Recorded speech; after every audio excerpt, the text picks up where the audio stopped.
Hello प्यारे बच्चों, Lakshman classes में आपका स्वागत है। आज हम देखने जा रहे हैं 12th क्लास केमिस्ट्री के मोस्ट इंपॉर्टेंट क्वेश्चन जो कि यूपी बोर्ड में आने वाले हैं इस बार। ठीक है, तो देखते हैं कौन कौन से क्वेश्चन आने वाले हैं। ये क्वेश्चन जरूर पढ़ना, बहुत इंपॉर्टेंट है बेटा। शॉर्ट की तरफ फ्रैंकल 200 में क्या अंतर है, ठीक है, इनकी परिभाषा उदाहरण सहित याद कर लेना सब कुछ। NaCl के एक सेल का आयतन इतना दिया है, NaCl के एक सेल के घनत्व की गणना कीजिए। तो ये क्वेश्चन कर लेना, और मैं आपको बताऊं घनत्व वाले जितने क्वेश्चन मैंने कराए हैं आपको क्लास में वो सारे पढ़ ही लेना तो अच्छा रहेगा। ठीक है, तो घनत्व वाले क्वेश्चन जितना हो सके आप करके जाना बेटा, पेपर में आता है 100%। एक घन में एक परमाणु A 6 कोनों पर लगा है, ठीक है। B परमाणु जो है 4 फलकों पर लगा है, तो अणुसूत्र बनाइए। तो बेटा इसका अणुसूत्र आ जाएगा A3V8, बना के देख लेना। इस तरह का इंपॉर्टेंट क्वेश्चन भी आते हैं, ठीक है, ऐसे क्वेश्चन भी आप पढ़ लेना। धातु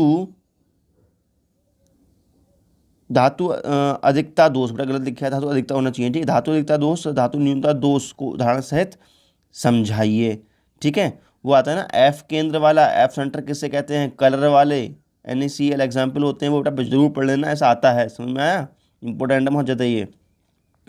निम्नलिखित पदों पर टिप्पणी लिखनी है, जैसे मोलरता और मोललता, ये गलत लिख गया है, समझ जाओ। मोलरता और मोललता की परिभाषा लिखनी है, ठीक है। मोल अंश की परिभाषा लिखनी है, मोल प्रभाज, मोल अंश या मोल प्रभाज की परिभाषा लिखनी है। समप्राश्मिक विलयन क्या होते हैं, इनकी परिभाषा लिखनी है। बाष्प अवनमन, ठीक है, ये क्या होता है, इनके बारे में लिखना है, ये आ जाते हैं पेपर में। राउल्ट के वाष्प दाब अवनमन को परिभाषित कीजिए और इसकी सीमाएं भी बताइए, ठीक है बेटा। तो कहने मतलब ये है, यहाँ पर राउल्ट का नियम लिखना है, सीधी सी बात ये है। भार अनुसार 20% पोटेशियम कार्बोनेट विलयन की मोललता ज्ञात कीजिए। तो बेटा इस टाइप का क्वेश्चन जरूर आता है मोललता निकालने के लिए। मैं बता दूं इस चैप्टर में जितने भी न्यूमेरिकल आपके लिए कराए हैं वो सारे कर लेना, बहुत इंपॉर्टेंट न्यूमेरिकल है, इसका आंसर ये आ जाएगा, ठीक है। 5.85 ग्राम NaCl 200 ml विलयन में घोला गया है, तो विलयन की मोलरता ज्ञात कीजिए। बेटा मोलरता ज्ञात करने को भी आती है, तो 0.5 ml आएगी, करके देख लेना इसको। यूरिया का 1 विलयन भार अनुसार 6% है, विलयन में यूरिया तथा जल की मोल प्रभाज बताइए। तो बेटा मोल प्रभाज भी निकालने को आता है। कहने का तात्पर्य यह है इस चैप्टर से, विलयन वाले चैप्टर से मोलरता की परिभाषा और मोललता की परिभाषा, इनके न्यूमेरिकल और मोल प्रभाज की परिभाषा और इसके न्यूमेरिकल भी आते हैं, तो अच्छे से तैयार कर लेना इन चीज़ों के लिए बेटा, ठीक है।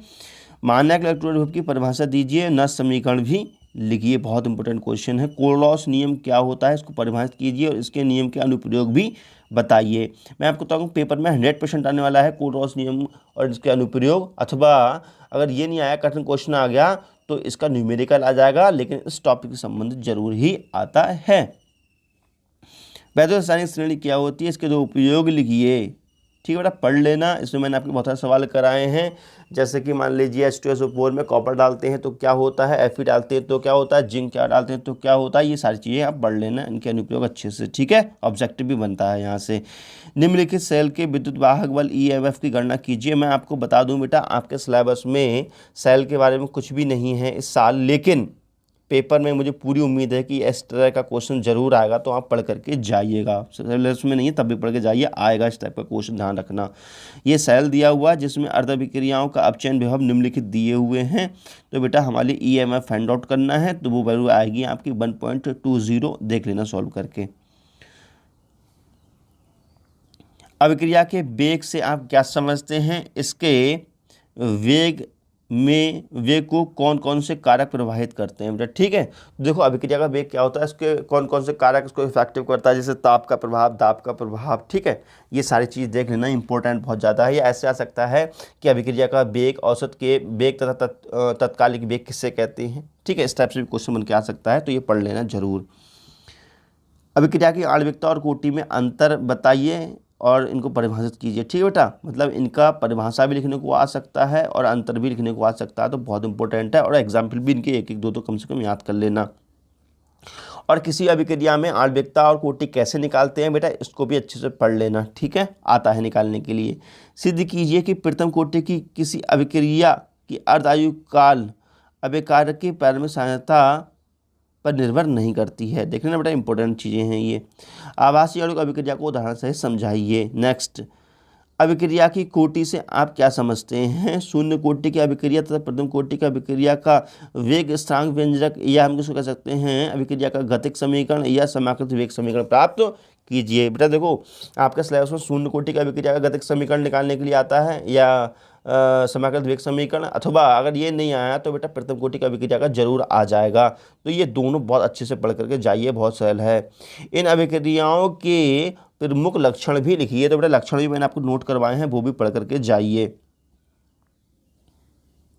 एक प्रथम कोटि की अभिक्रिया 60/75% पूर्ण हो जाती है। इस अभिक्रिया की अर्धायु काल ज्ञात कीजिए। ठीक है बेटा, इस चैप्टर के जितने न्यूमेरिकल पढ़ ही लेना, लेकिन ये मैंने लिखा है ये भी बहुत इंपॉर्टेंट ज़्यादा है।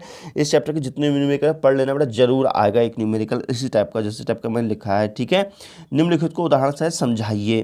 तो बेटा ये मोस्ट इंपोर्टेंट लिखे हुए हैं, ये जरूर पढ़ लेना। जैसे स्कंदन है, विद्युत कण संचरण है, पेप्टी कण है, ब्राउनी गति है, हार्डी-सोल्जे का नियम है, टिंडल इफेक्ट है, रक्षण और रक्षणी कोलाइड है, गोल्डन नंबर है या स्वर्ण संख्या है, अपोहन है, द्रवरागी या द्रवरोधी कोलाइड है। बेटा इनको अच्छे से पढ़ लेना आप, इसमें से भी क्वेश्चन जरूर फंसेगा आपका 100%। ठीक है, अमोनिया के हैबर विधि के बारे में लिखिए। यह अमोनिया के हैबर प्रक्रम द्वारा उत्पादन का वर्ण प्रवाह चित्र एवं रासायनिक समीकरण दीजिए। अमोनिया के दो महत्वपूर्ण उपयोग भी लिखिए। इनके साथ निम्न की अभिक्रियाएं कीजिए।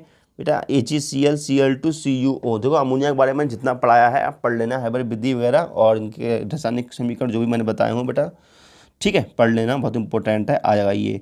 अगर ये नहीं आया तो 100% ये आएगा ओस्टवाल्ड, हो सकता है दोनों भी आ जाएं। ओस्टवाल्ड विधि द्वारा HNO3 के निर्माण का सचित्र वर्णन कीजिए, संबंधित रासायनिक समीकरण भी दीजिए। गर्म व शांत HNO3 की आयोडीन व ठंडे एवं तनु HNO3 की जिंक के साथ अभिक्रिया का समीकरण भी लिखना है। ठीक है बेटा, तो देख लेना, इसके ऑक्सीकारक गुण वगैरह भी देख लेना। ठीक है, मैं देख लेना, बहुत अच्छे से पढ़ाया है आपको। प्रयोगशाला में ओजोन गैस बनाने का सचित्र वर्णन कीजिए। ओजोन के दो रासायनिक गुण भी लिखिए। कौन कौन से बेटा? ऑक्सीकारक, अपचायक वगैरह, ये गुण देख लेना, है ना। तो आपके लिए ब्रॉडी ओजोनाइजर कराया है, सीमेंस कराया है, ये सब देख लेना। नाइट्रोजन परिवार के तत्वों की व्याख्या करने को आ सकती है। ठीक है, हो सकता है पेपर में दिया हो नाइट्रोजन, फास्फोरस और एंटीमनी, इस टाइप से 3 दियो, कहा उसकी व्याख्या कीजिए, ये आवर्त सारणी में स्थान बताइए।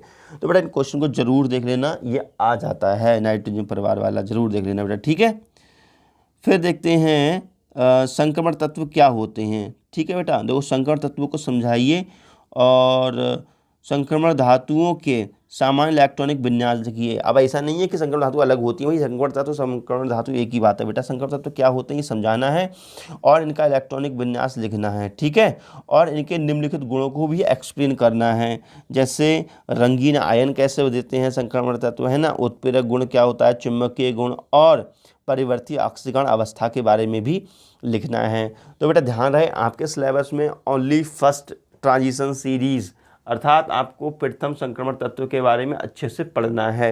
तो बेटा आप जब इलेक्ट्रॉनिक विन्यास लिखेंगे तो पूरे डी ब्लॉक के सभी तत्वों की कथा मत लिख देना, आपके पास इतना समय नहीं होगा। सिर्फ स्कैंडियम वाली जो सीरीज़ है, फर्स्ट ट्रांजिशन सीरीज़, इसको एक्सप्लेन कर देना अच्छे से, खूब अच्छे से पढ़ना बेटा, 100% आने वाला क्वेश्चन है ये। ठीक है, एफ ब्लॉक के तत्वों को आंतरिक संक्रमण तत्वों आंतरिक संक्रमण तत्व क्यों कहते हैं, इसके सामान्य इलेक्ट्रॉनिक विन्यास लिखिए। ठीक है बेटा, तो जो एफ ब्लॉक एलिमेंट्स है बेटा, इसके इलेक्ट्रॉनिक विन्यास आप अच्छे से सीख लेना कि कैसे निकालते हैं।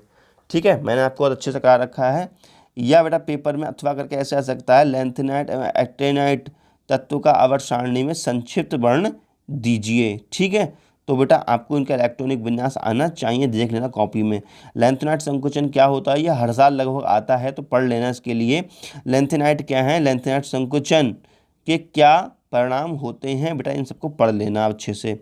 लीगेंड्स क्या होते हैं, एक दंती, द्विदंती और उभयदंती लीगेंड्स को परिभाषित कीजिए, उदाहरण भी देना है, मैंने सब पढ़ाया है, आपको अच्छे से पढ़ लेना, पेपर में ये भी आ सकता है। क्लीट प्रभाव से आप क्या समझते हैं, एक उदाहरण सहित समझाइए बेटा, इंपॉर्टेंट क्वेश्चन है, एनसीईआरटी के सारे पढ़ लेना।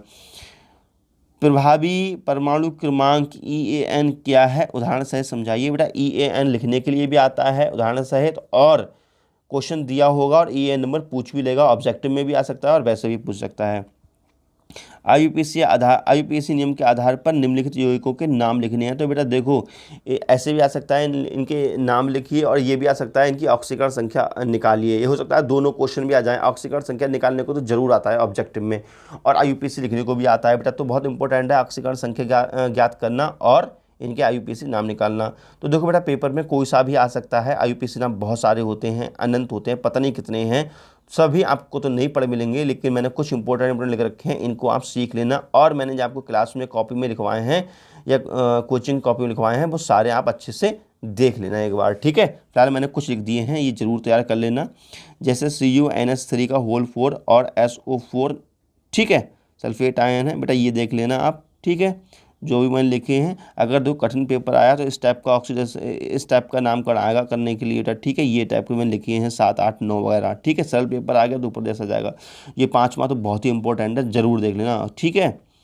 तो बेटा वीडियो लगाओ अच्छा तो कर दीजिए लाइक, फटाफट चैनल कर दीजिए सब्सक्राइब। और हाँ, अब मैंने फर्स्ट केमिस्ट्री के तो इंपॉर्टेंट बताए हैं, सेकंड केमिस्ट्री के चाहिए तो मुझे फटाफट कमेंट कर दीजिए कि चाहिए, तो मैं डालूंगा वीडियो। अगर तुम्हें इंटरेस्ट नहीं हो तो कोई बात नहीं, नहीं डालेंगे वीडियो, ठीक है। कमेंट कर बताइए सेकंड केमिस्ट्री के इंपॉर्टेंट क्वेश्चन भेजूँ या नहीं। Okay, bye bye.